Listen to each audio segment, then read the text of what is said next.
You ask Tiger to calculate. This deals with linear inequalities with one unknown. The final result is x smaller than 5. Let's solve it step by step. Simplify the expression. Expand the parentheses.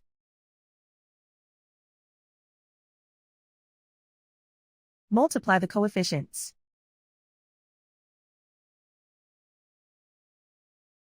Simplify the arithmetic.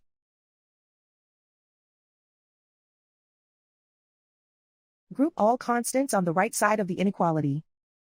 Add 15 to both sides.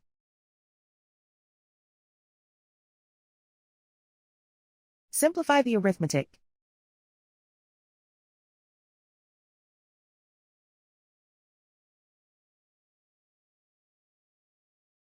Isolate the x. Divide both sides by 10.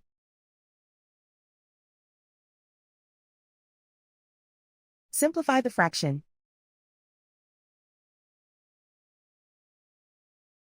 Find the greatest common factor of the numerator and denominator.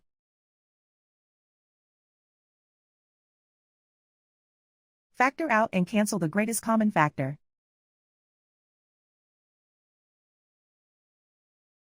Plot the solution on a coordinate grid. And so the final result is x smaller than 5.